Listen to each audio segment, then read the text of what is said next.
Поречиси 20 години пред конечно решение вториот најдолг спор после тој за името, спорот околу сопственоста на гасоводот. Падна договор Мак Петрол да го продаде на владата својот удел во гасоводот, со што тој целосно ќе премине во државна сопственост. Владата веќе има резервирани пари од капиталните инвестиции за годинава да ги вложи во докуп на делот на Мак Петрол во Гама. Од Мак Петрол пак очекуваат за брзо да се потпише и спогодбата со која конечно вон судски ќе се реши спорот. Со целосна поддршка од енергетската заедница постигната е согласност помеѓу Мак Петрол и владата на Република Северна Македонија да се склучи спогодба со која вон судски ќе се завршат судските спорови во врска со Гама, пошто согласно пазарна цена, утврдена со проценка од овластени проценители, Мак Петрол ќе го продаде својот дел од собственоста во Гама на владата.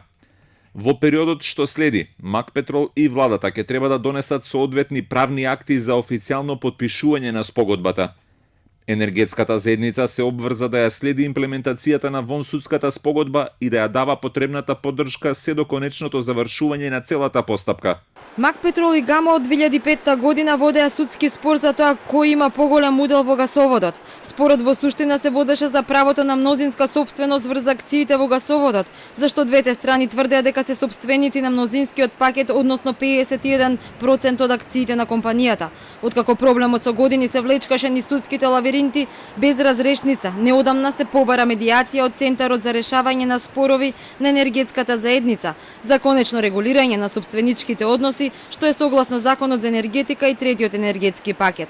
И премиерот Заев пак неодамна најави дека очекува брза разрешница на дводеценискиот спор за гасоводот за најдоцна до крајот на годината да се случи припојувањето на Гама кон македонски енергетски ресурси, со што треба да се забрза процесот за гасификација во земјава. Со тоа пак граѓаните и индустријата треба да добијат ефтин и еколошки енергенс.